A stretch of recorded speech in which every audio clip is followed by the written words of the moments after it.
Bienvenidos al 14º vídeo de la serie Esto no es un curso de PowerPoint y tu clase no es una charla TED. En este, por fin, vamos a hablar de las charlas TED, qué tienen de bueno, qué tienen de malo y qué puedes aprender de ellas para aplicar a tus clases magistrales.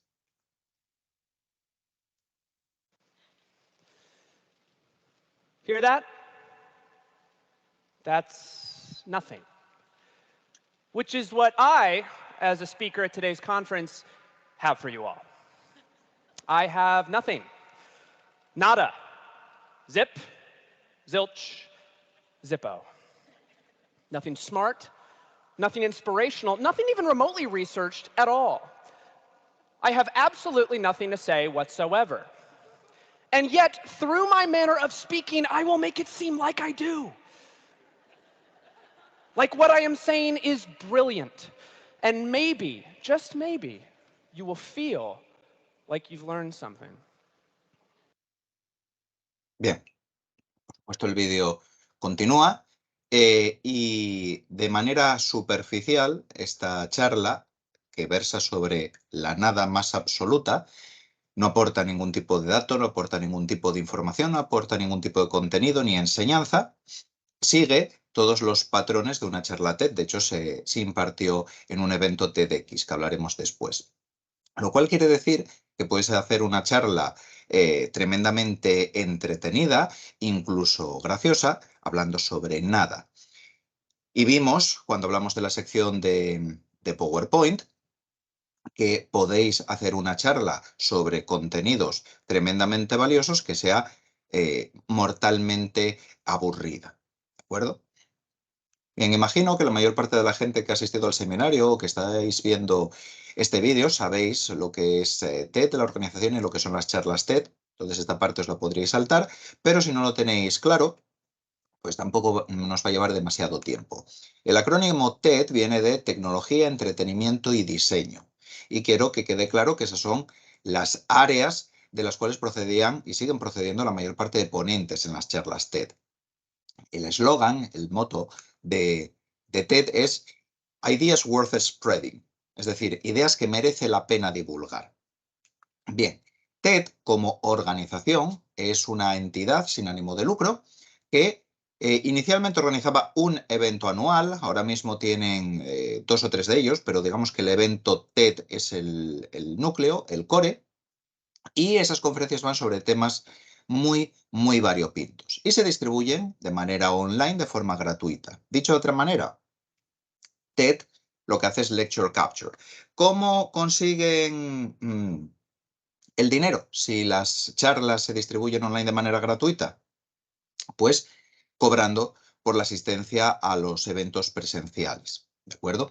Básicamente no es que se vendan entradas, tú lo que haces es convertirte en un donante de la organización TED y el precio de partida es de $5.000. Entonces, haceros a la idea que si tú lo que quieres es asistir al evento TED in situ, $5.000 y de ahí para arriba es lo que tendrías que pagar. Bien, en TED, el evento principal, pues ha hablado gente como Marina Abramovic, Mónica Lewinsky, Martin Villeneuve o Steven Pinker, entre otros. En los enlaces podéis acceder a las charlas de estas personas y en el enlace de otros, pues podéis ver los distintos y distintas ponentes que ha habido en TED. Por supuesto, no voy a entrar a juzgar si TED es un evento razonable o no a la luz de sus ponentes. Hay gran variedad. Derivadas de las charlas TED, la hermana pequeña de TED son las TEDx. Las TEDx son eventos que no organiza TED, la organización, pero quien organiza un evento independiente TED normalmente comulga, es afín a las ideas generales de la organización TED y, por supuesto, tiene que respetar y seguir el formato que impone TED. Y además, en un evento TEDx hay que proyectar un mínimo de charlas TED oficiales, ¿de acuerdo? Aquí tengo un disclaimer que hacer. Hace bastante tiempo di una charla TEDx, tenéis el enlace en los materiales, y Yo advertí en su momento a la organización que no iba a ser una charla positiva, no tenía nada positivo que decir. De esta idea Mr. Wonderful de las charlas TED hablaremos más tarde. Bien, ¿cómo son las charlas TED? Porque cuando inicié este seminario dije que iba a haber 3 ejes principales que íbamos a tocar: la clase magistral, el uso de transparencias y la TEDificación, o los intentos de TEDificación de esas clases magistrales. ¿Por qué las charlas TED atraen al público y a algunas de nuestros estudiantes? Las charlas TED les parecen un modelo a emular. ¿Qué tienen de bueno y sobre todo qué tienen de malo? Bien, como decía, el acrónimo TED involucra entretenimiento y diseño. E insisto, sé perfectamente que esos son campos de procedencia de ponentes. Y con todo y con eso, cuando uno ve una charla TED, se da cuenta que son, en esencia, un producto de entretenimiento. Es lo que son un producto de entretenimiento. Y en muchos casos intentan ser inspiradoras. En esa charla de broma o parodia que os puse inicialmente, lo avisaba de que como iba a hablar de nada no iba a ser inspiradora, pero es que las charlas TED, si una charla TED no es inspiradora, parece que se queda un poquitín corta. Y por supuesto, en general, cuando recurren al uso de transparencias, suelen tener un diseño muy cuidado. Por supuesto, esto en sí no es malo, de hecho es bueno y deseable. ¿Por qué? Porque si una charla es entretenida, inspiradora y tiene un diseño cuidado, quiere decir que el ponente o la ponente han planificado, han sido bien estructurados a la hora de presentar la información, han prestado atención al detalle y la exposición, desde luego, ha sido ensayada. Si tú tienes que dar una charla y no salirte, lo veremos después, de los 18 minutos máximo que dura, más te vale que la tengas ensayada. ¿De acuerdo? Entonces eso es bueno y deseable. ¿Qué sucede? Me remito a la charla inicial, la charla parodia, que tú puedes hacer una charla entretenida, con un diseño cuidado, bien organizada, bien estructurada, bien planificada, con una exposición muy depurada, hablando sobre nada en absoluto. Con lo cual, algo malo tienen también las charlas TED. Si podemos hacer algo que superficialmente tiene todos los rasgos de una charla TED, en el fondo no transmite nada. Bien, entonces sucede que las charlas TED tienen una serie de rasgos problemáticos. Veremos que incluso desde el punto de vista de lo que se persigue con TED, y sobre todo problemáticos si los aplicamos directamente a una clase magistral. ¿Qué pasa con las charlas TED? Pues las charlas TED son sugeridas, entretenidas, estimulantes e inspiradoras. Pero claro, es que la gente que va a verlas in situ, como mínimo se ha gastado $5.000. Entonces, quieren algo que les entretenga, ¿de acuerdo? Quieren algo que les deje con la boca abierta, quieren que los sepaten. Y sí, tus clases no deberían aburrir y deberían ser estimulantes desde un punto de vista intelectual, pero tu meta no es entretener, ¿de acuerdo? No eres Buena Fuente, no eres Berto, no eres un comediante, no eres un cineasta, no eres un director teatral ni directora. Tu objetivo no es entretener a tus estudiantes, tu objetivo no es epatarles, tu objetivo no es dejarles con la boca abierta. Simples. Eso es innegable.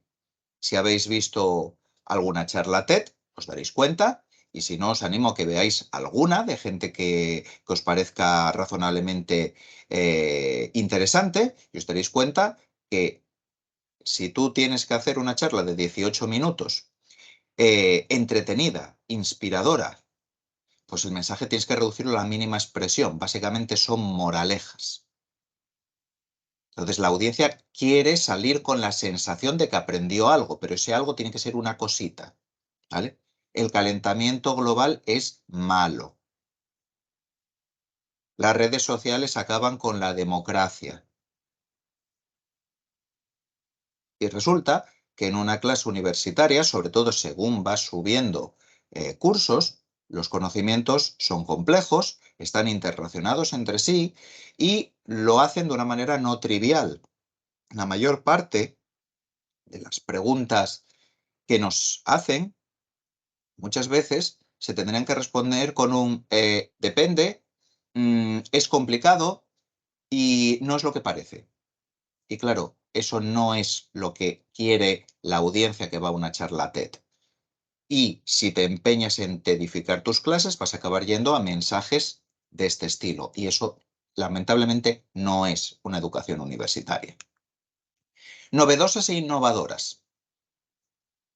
Siempre en una charla TED hay que traer algo nuevo, porque si no siempre va a haber alguien que dirá, hombre, esto en realidad ya la trató Menganito o Zutanita en la TED de 2021.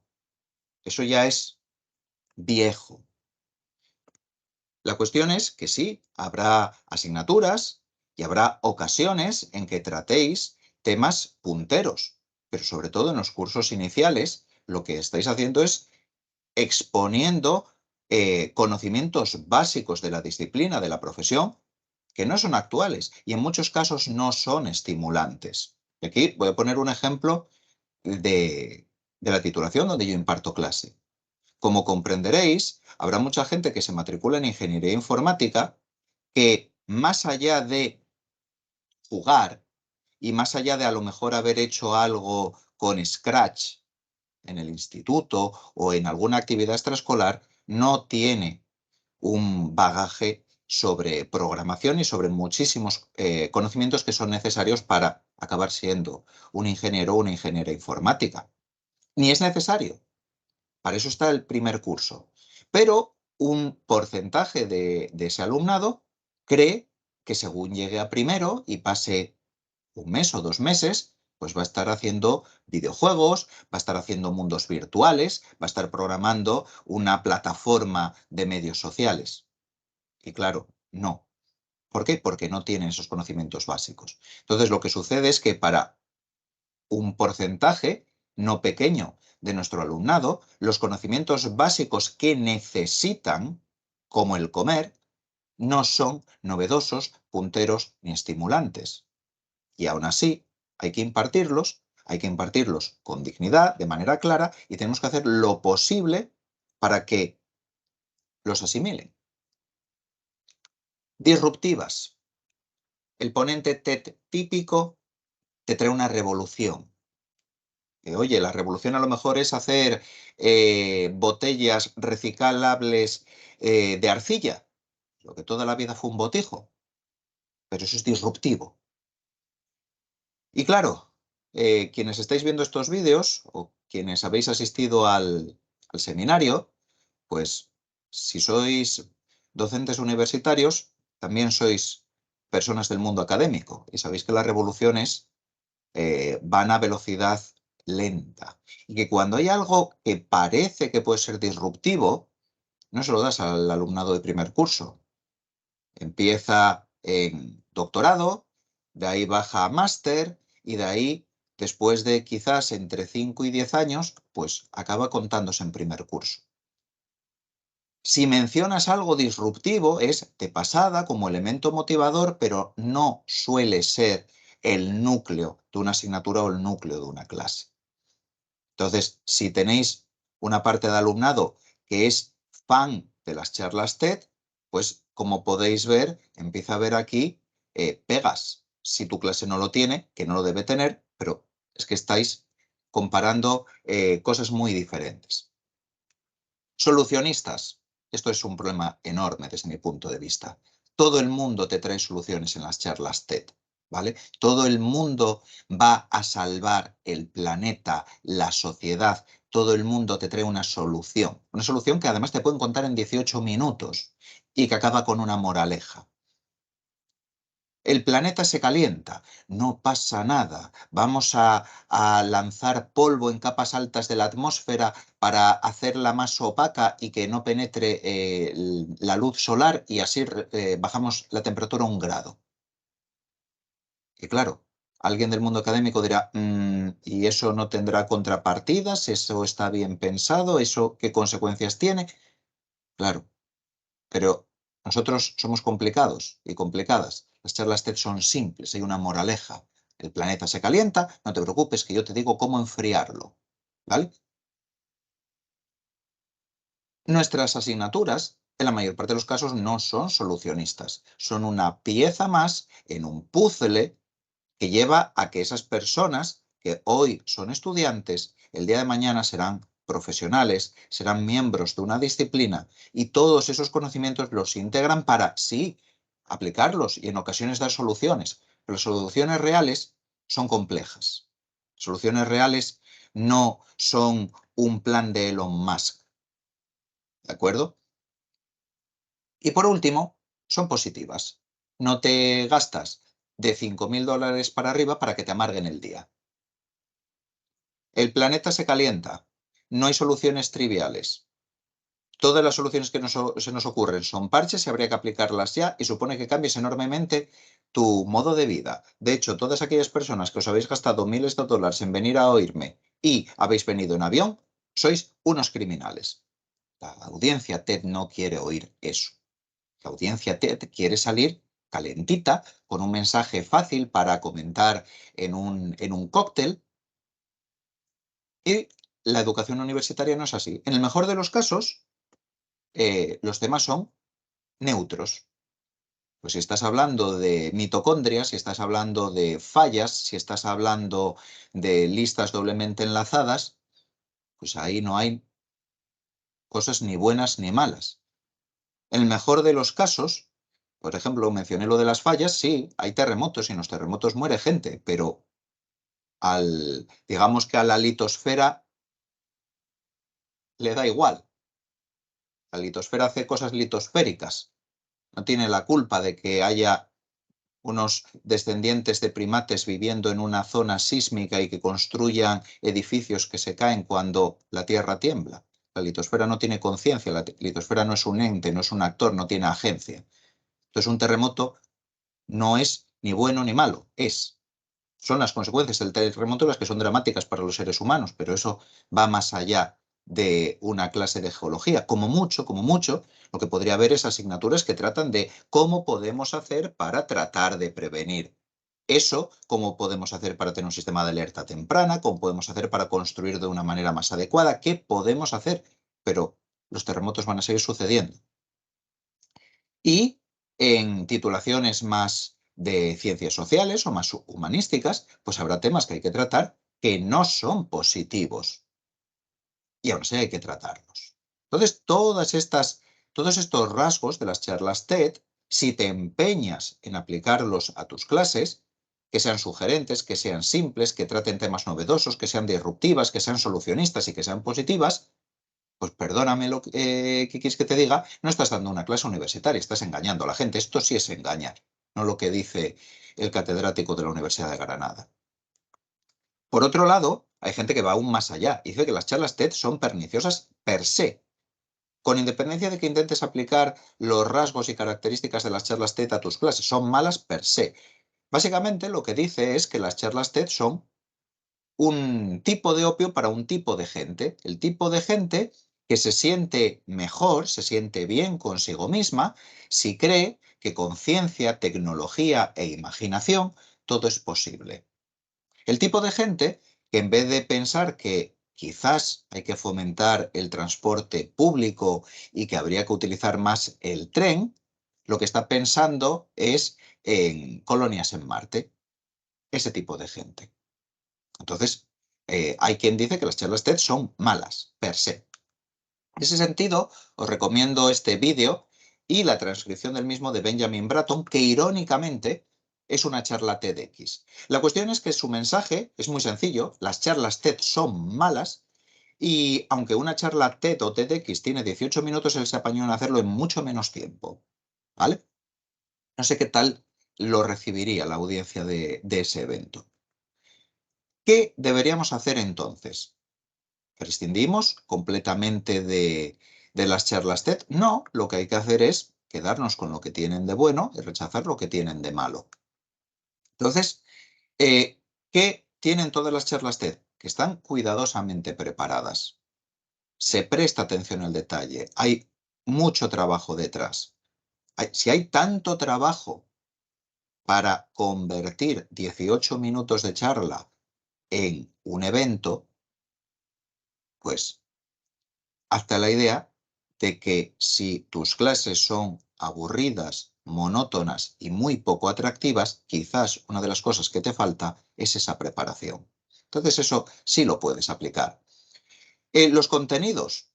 Las charlas TED están muy bien organizadas, muy bien estructuradas. Tiene que estar todo pensado al milímetro. Tienes 18 minutos para dar esa charla. Quizás un problema de que tus estudiantes se pierdan, se aburran, no entiendan, es que no das clases bien organizadas y bien estructuradas. Pues aprende eso de las charlas TED. La exposición tiene que ser clara. Hemos quedado en que las charlas TED pecan de simplismo. Muy bien, tú no tienes que ser simplista, pero lo que no puedes hacer es parapetarte y usar la complejidad inherente de lo que estás explicando como una coartada.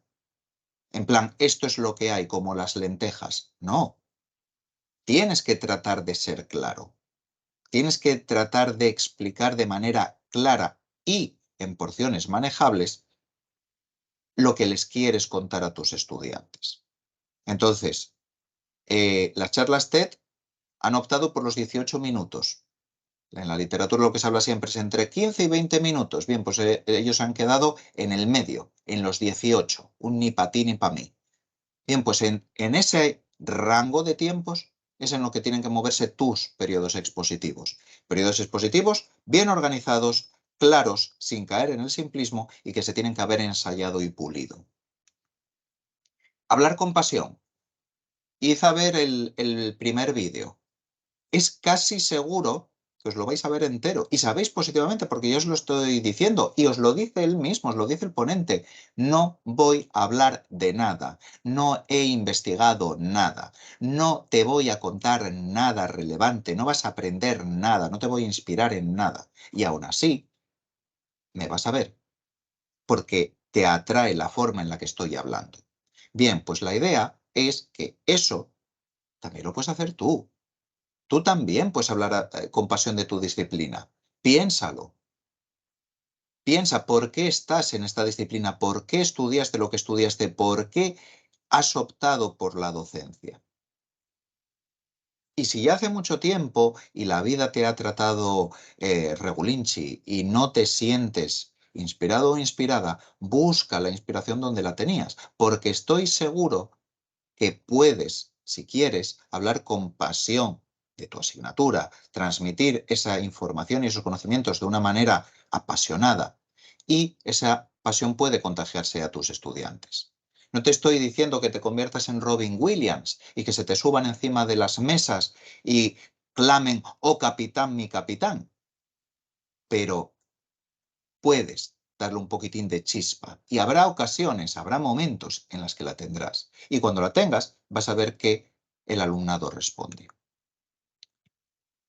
Sí, está muy bien señalar lo que es novedoso. Esto es puntero, esto es muy reciente, pero aprovecha esas pocas ocasiones para señalar qué hay detrás de todo eso y cómo ese conocimiento novedoso, cómo esa aplicación puntera llegó a ser y requirió un montón de tiempo y pasos previos, porque las novedades no surgen de manera repentina, ¿vale? Muestra la aplicación de lo que enseñas, pero señala también la necesidad de la investigación básica. Hace nada, pues todavía vivimos como si no existiera en una pandemia en la que se desarrolló en un tiempo casi récord una vacuna, basándose en una tecnología a día de hoy bien conocida, pero en que en su momento fue puntera. Bien, pues antes de que se llegara a esa tecnología puntera que dio lugar a una aplicación práctica obvia para cualquiera con dos dedos de frente, cuando digo que es obvio, digo que es obvio que la aplicación es muy práctica y muy útil, pues hubo gente que tuvo que pelear contra molinos de viento y contra gigantes para demostrar que eso tenía sentido y que no estaban perdiendo el tiempo. Y en su momento eso era investigación básica, no se veía dónde estaba la aplicación, ¿de acuerdo? Total, que como decía Aristóteles, obviamente no lo decía en latín, in medio stat virtus. Entonces, en un extremo, lo que tienes es una clase que provoca la muerte por PowerPoint. Muros de texto, sin imágenes, poca organización, poca planificación, cero pasión. Y del otro, lo que tienes son mensajes breves, simplistas, positivistas, infantilizantes. Busca un intermedio entre dar una idea simplista e irreal de lo que tienen que saber tus estudiantes y simple y llanamente cubrir el expediente afirmando que diste clase porque fuiste sobre una serie de transparencias que nadie entendió y a nadie le importaron, busca un punto intermedio. En función de muchas cuestiones, que pueden ser incluso algunos rasgos de tu personalidad, puedes ser más histriónico o menos histriónico, puedes tener más intención de exhibirte o menos, debes encontrar un punto intermedio, ¿vale? De tal manera que tus clases no sean aburridas, sean intelectualmente estimulantes, expliques de forma clara, de forma organizada y a aquellas personas que tienes en clase, aquellos y aquellas estudiantes que tienen una buena actitud hacia tu asignatura, con suerte, tu pasión se les contagie. Y al resto, a los que tu asignatura es algo que tienen que superar pero que no les apasiona, por lo menos las cosas les queden claras y les motive lo suficiente como para trabajar de la manera que les está sugiriendo que trabajen en la asignatura y aprendan lo que tú consideras que es esencial en la misma. Hemos llegado aquí al final del vídeo y, como siempre, os proporciono algunas recomendaciones bibliográficas. Los dos primeros libros son o versan sobre cómo dar charlas TED. Por supuesto, se centran en lo que es más llamativo de las mismas y lo que tenéis que hacer es tener en cuenta que algunos de los rasgos que os pueden presentar aquí podrían convertiros en vendedores y vendedoras de humo, que no es lo que tenéis que hacer. El otro libro no tiene nada que ver con las charlas TED, es un libro denso, no difícil de leer, pero denso, en el que trata cuestiones de elocuencia, fundamentalmente para la escritura. Pero, puesto que si no eres una persona que vaya a utilizar transparencias, muy probablemente escribas notas, pues algunos de los elementos, trucos, podríamos llamarlos, que tenéis ahí para ser elocuente, te podrían servir. Bien, entonces, hasta aquí hemos llegado en este vídeo. Nos vemos en el siguiente.